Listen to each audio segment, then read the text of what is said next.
Don't mess with Mother Nature. And it's not nice to fool Mother Nature. These were lines from a series of catchy 1970s margarine ads.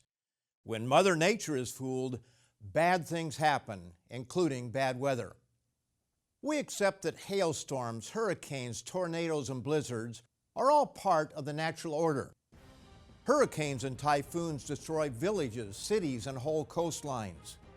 Tornadoes destroy in a few minutes that which took decades to build. Hailstorms damage cars and homes and destroy crops. Droughts bring starvation and death to millions. Many of us still remember the heat wave that stunned the world in 2003. According to the daily newsletter New Scientist, at least 35,000 people died as a result of the record heat wave that scorched Europe in August 2003. The EPI calculated the huge death toll from the 8 Western European countries with data available. Since reports are not yet available for all European countries, the total heat death toll for the continent is likely to be substantially larger. France suffered the worst losses with 14,802 people dying from causes attributable to the blistering heat. But is all weather capricious? Must humanity live in a world where weather disasters lurk around the corner? On today's program, I'm asking and answering the question, why extreme weather? And I'm offering a brand new booklet on the subject titled, Acts of God, Why Natural Disasters? Be sure to have writing material available to take down the contact information to receive your free copy. And stay tuned as I'll be right back to answer the question, why extreme weather?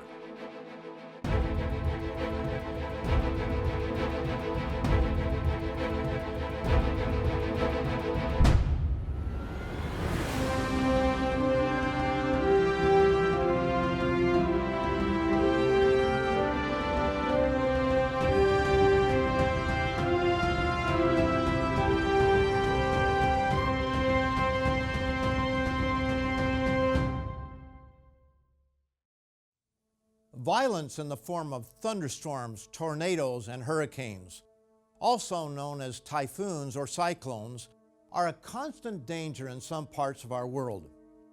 Hailstorms inflict damage to homes, automobiles, and crops. Droughts result in crop losses, destructive fires, starvation, and loss of life. Blizzards take lives and make life miserable for any caught out in them. Scientists can tell us where and how extreme weather occurs, but do they know why? A surprising number of people believe that some, if not most so-called natural disasters, are the result of chemicals sprayed in the upper atmosphere. Their evidence is contrails, that they refer to as chemical trails or chemtrails for short.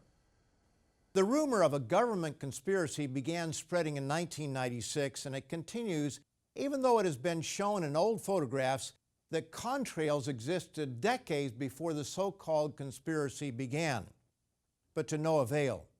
It's harder to knock down a conspiracy theory than to turn lead into gold. Some people are convinced by nearly anything they read on the internet, no matter the facts. Now, there's no doubt that attempts to alter climate have and still do occur. Cloud seeding schemes have been around since the mid-1940s and are practiced by a number of countries. One famous claim for success came in 2009 when Hebei province in China attempted to end a severe drought. Engineers blasted more than 400 cigarette-sized sticks of silver iodide into the sky shortly before the storm, and a senior engineer told Reuters that it was a procedure that made the snow a lot heavier. The snow that followed was the first precipitation in more than 3 months. In a Scientific American interview with cloud seeding expert Arlen Juggins of the Desert Research Institute in Reno, Nevada, Mr. Juggins responded to a question about the Chinese experiment. Generally, you can't look at one individual storm. Would it have snowed anyway? You don't know. Attributing one storm to seeding is very difficult unless the cloud system is incredibly simple. like fog that has no chance of precipitation. By seeding cumulus clouds, the only kind where such operations have any chance of success, their hope is to increase the amount of rainfall contained in an individual cloud by 15 to 30%. While it's difficult to know for sure, they believe these efforts have been successful. Project Storm Fury was an American attempt to lessen the power of hurricanes. The experiment began in 1962, and while there seemed to be some early success, later analysis questioned whether this was so. And for various reasons, the project was dropped in 1983. It is, however, reasonable to believe that man has modified, to a small degree, individual clouds and storms. But this is a far cry from boasting that man controls Earth's weather. Much time and resources are currently spent promoting the theory that man is causing our planet to warm, with disastrous consequences on the horizon. Those of us who remember the 1970s heard similar cries that catastrophes awaited humanity because of global cooling. I lived in Michigan at the time, and 7 of the 9 years were colder than normal, so it didn't take much to convince me. However, anecdotal evidence is simplistic and far from scientific. Weather is complex and is influenced by such things as sun cycles and even volcanoes. Some scientists believe these are greater contributors to temperature variations than man's behavior. Much of the evidence for global warming relies on computer models, but computer models are simply sophisticated forms of speculation, or worse. On November 19, 2009, the ClimateGate scandal broke. A treasure trove of emails and other sensitive documents from the Climate Research Unit, the CRU, at the University of East Anglia in England leaked to the public, revealing manipulation of data regarding global warming. The significance of this was immense, as this report explains. What we are looking at here is the small group of scientists who have for years been more influential in driving the worldwide alarm over global warming than any others, not least through the role they play at the heart of the UN's Intergovernmental Panel on Climate Change, the IPCC. Professor Philip Jones, the CRU's director, is in charge of the 2 key sets of data used by the IPCC to draw up its reports. Through its link to the Hadley Centre, part of the UK Met Office, which selects most of the IPCC's key scientific contributors, his global temperature record is the most important of the 4 sets of temperature data on which the IPCC and governments rely, not least for their predictions that the world will warm to catastrophic levels unless trillions of dollars are spent to avert it. Global warming is controversial, but this we know. Global cooling was in vogue in the 1970s. It was replaced by global warming, which morphed into the broader climate change to cover all eventualities. Of course, climate does change. There were periods in Earth's history when large sheets of ice covered much of the northern hemisphere. Then there was a medieval warm period, the MWP as it's referred to, where some scientists claim the Earth, or at least parts of the Earth, were 1 to 2 degrees Celsius, that's 1.6 to 3.2 degrees Fahrenheit, warmer than what is considered a more typical time in the early 20th century. A Harvard University research team sees global warming to be a serious threat, and they plan an experiment to cool the Earth. Nature magazine had the following headline: "First sun dimming experiment will test a way to cool Earth." It went on to say, "The idea is simple. Spray a bunch of particles into the stratosphere and they will cool the planet by reflecting some of the sun's rays back into space." This $3 million experiment is supposed to take place in the southwestern United States in 2019. Such meddling with nature is not without criticism. Up to this point, researchers have largely restricted their work on such tactics to computer models. Among the concerns is that dimming the sun could backfire or at least strongly disadvantage some areas of the world by, for example, robbing crops of sunlight and shifting rain patterns. It may be that we are in a warming trend that mankind is causing, or it may be that political and monetary forces are responsible for a great hoax. Nevertheless, no matter how much man tampers with or carelessly causes changes in weather, there's another source that has infinitely greater power to affect the natural world. Acts of God, Why Natural Disasters is a new booklet we are offering today that goes into greater detail than we have time on this short program to cover. And it can be yours free of charge. Others have already paid for it. So pick up the phone and ask for your copy of Acts of God, Why Natural Disasters. And I'll be back in a moment to explain why disasters so often strike our world. Today's offer is yours absolutely free, no cost, no obligation. Call now, 1-800-236-0531.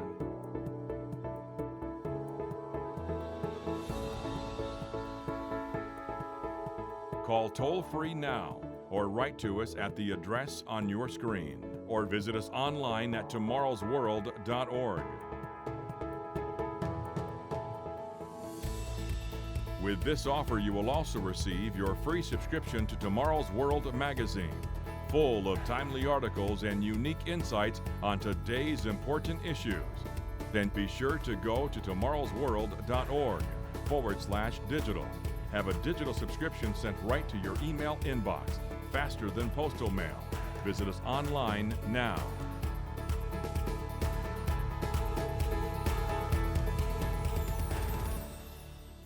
Our planet is very different from any other that we are currently able to see. Complexity, beauty, perfection, and balance are found everywhere. Consider its remarkable diversity: mountains and valleys, deserts and wetlands, frozen tundra and tropical forests, oceans and islands, rivers and lakes. Oceans warm, cool, and moderate temperatures. The Gulf Stream brings warm water up the east coast of North America and across the Atlantic to northwestern Europe. The oxygen-carbon dioxide cycle dances a fine line, giving life to both plants and animals. Plants give off oxygen and animals give off carbon dioxide, each needing the other. Yes, we live on a remarkable rock, far more complex than we might first imagine. This should cause the curious mind to wonder whether all of this is a result of lucky accidents or the result of design. If there's a purpose behind our existence, might the designer have something to do with the forces that we refer to as nature? That's a simple but important question that needs asking and answering. The Bible is unique among all the holy books ever written. No other book compares to it. Some 40 different authors wrote it over a period of 1,500 years and over a geographical area stretching some 1,500 miles from modern-day Iraq to Italy. It contains history, genealogy, poetry and prose, proverbs, songs, and prophetic pronouncements. The accuracy of its prophecies, which make up from 1/4 to 1/3 of its pages, has been remarkable. Some easy-to-understand prophecies were fulfilled millennia ago.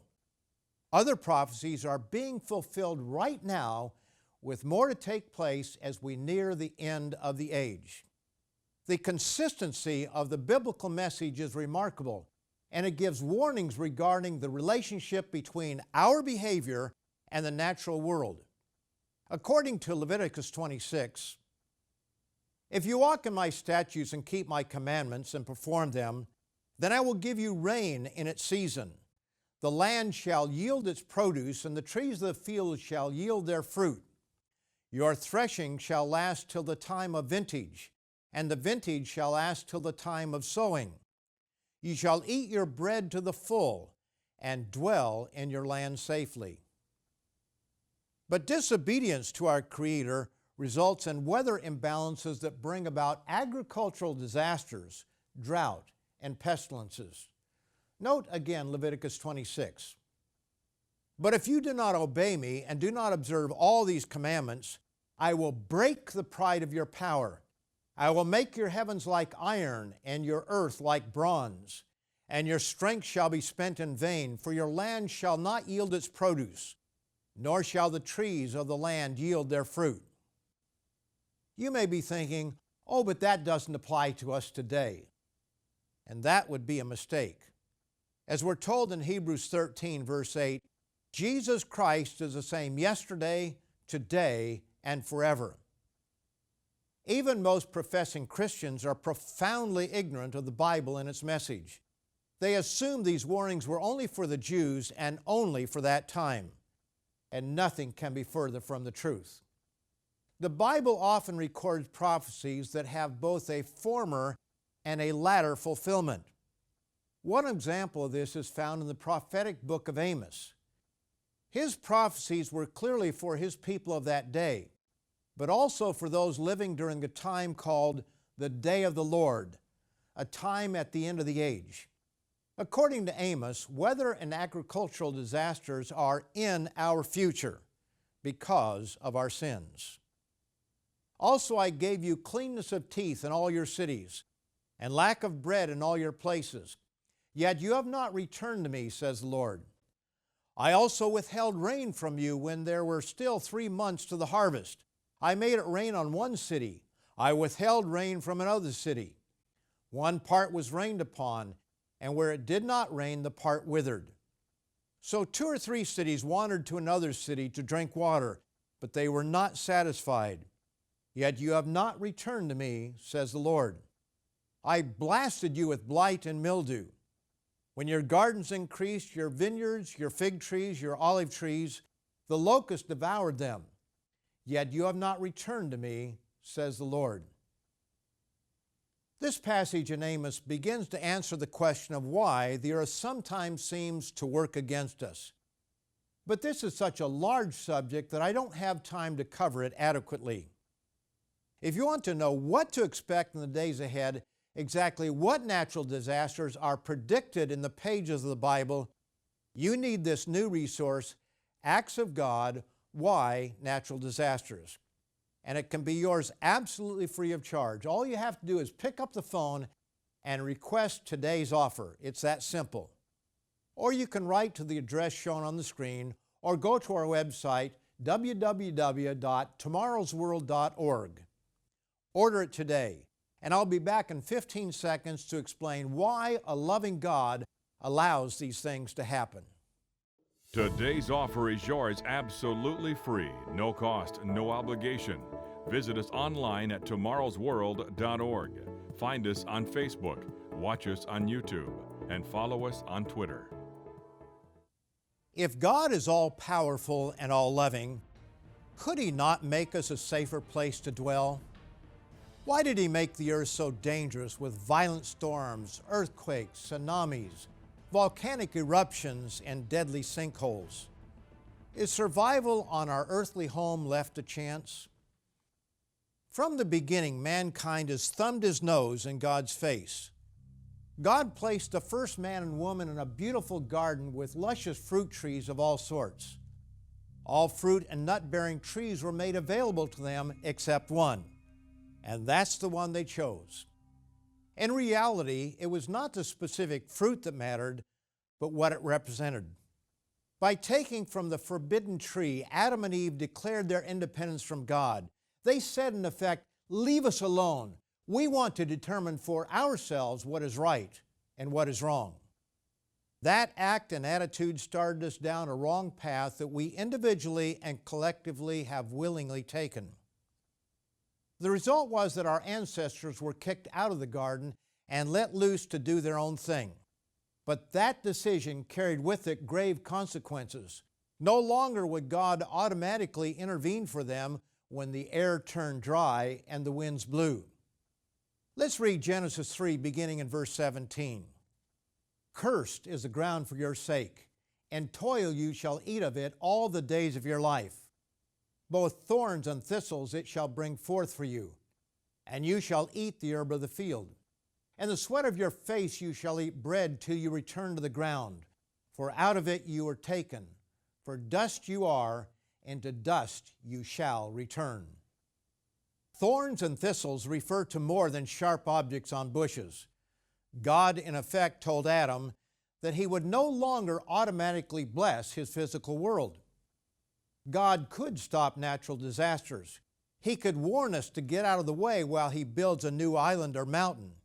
He could direct a violent storm to take a course away from us, or simply calm the wind. He could do all this and more. After all, who created the dirt under our feet? Who created the laws of gravity, the strong force and the weak force? Cannot the God who created the universe and life on this planet protect us?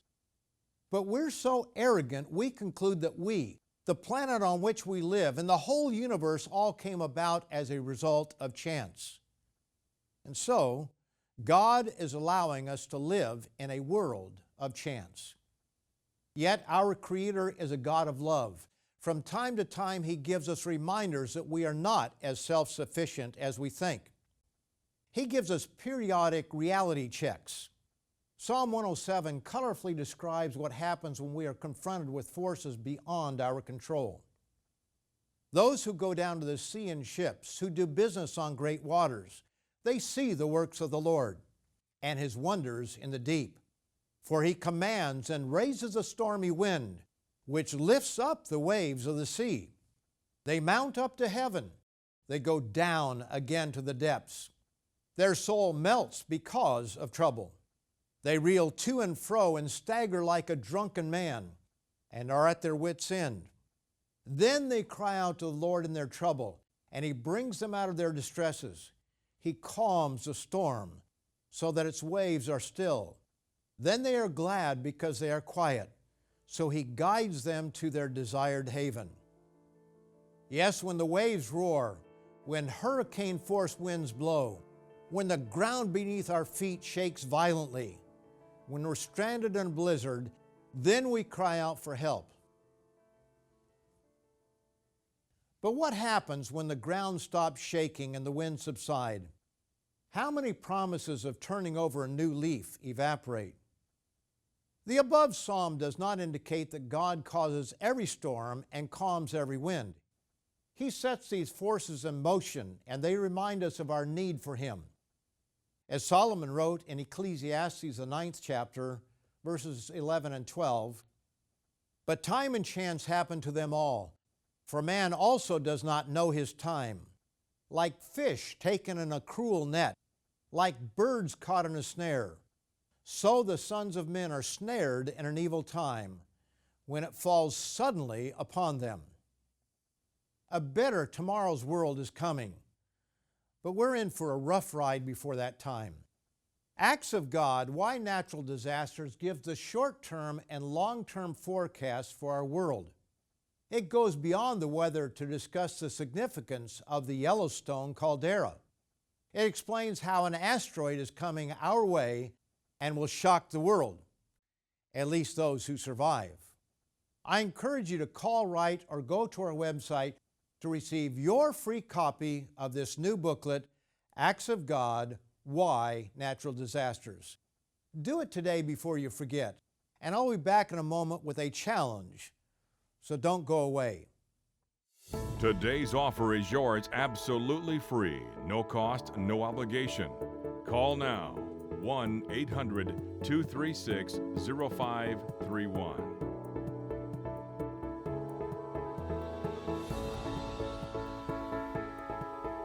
Call toll-free now or write to us at the address on your screen or visit us online at tomorrowsworld.org. With this offer, you will also receive your free subscription to Tomorrow's World magazine, full of timely articles and unique insights on today's important issues. Then be sure to go to tomorrowsworld.org/digital. Have a digital subscription sent right to your email inbox, faster than postal mail. Visit us online now.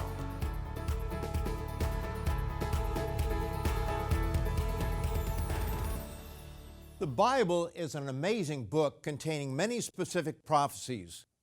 Those unfamiliar with it may be surprised to learn that weather and other seemingly natural catastrophes are discussed in its pages. When the Bible warns of natural disasters, and it does, we ought to take notice. Catastrophes of immense magnitude, far greater than anything mankind has seen, are in our near future. God created us, gave us life, and placed us on this beautiful and dynamic planet. He gave us wise instructions on how to live abundant and successful lives, and He's more than capable of steering us clear of danger if we would only listen.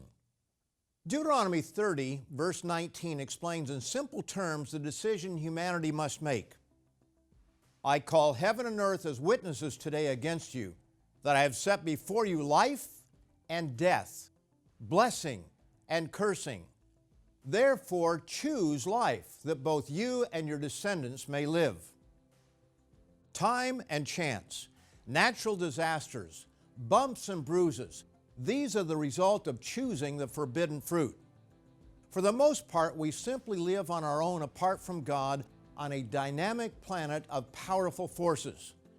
But whenever a society or mankind as a whole become completely corrupt, God brings upon us catastrophic disasters to remind us we are not the ones who are in control. Sometimes it's merely a painful loss of property, but other times it's a loss of life to teach others the consequences of a world without God. So now we come to the crux of the matter. What are you going to do about it? Will you wait until the next storm to cry out to Him? Have you sought Him when past disasters swirled around you? And did you follow through on your promises to Him, or did you quickly forget? You have a choice, and remember, no decision is a decision. So what will you do? If you don't know what to do, give us a call. We can help. Be sure to order your copy of Acts of God, Why Natural Disasters. It's absolutely free of charge and will be sent to you upon your request. And be sure to come back again next week at the same time and station when Richard Ames, Wallace Smith, guest presenter Rod McNair, and I will bring you more news of tomorrow's world. Until then, may the peace and truth of Almighty God and Jesus Christ be with you. To take advantage of today's free offer or view today's program now or anytime, go to tomorrowsworld.org. Find us on Facebook, watch us on YouTube, and follow us on Twitter.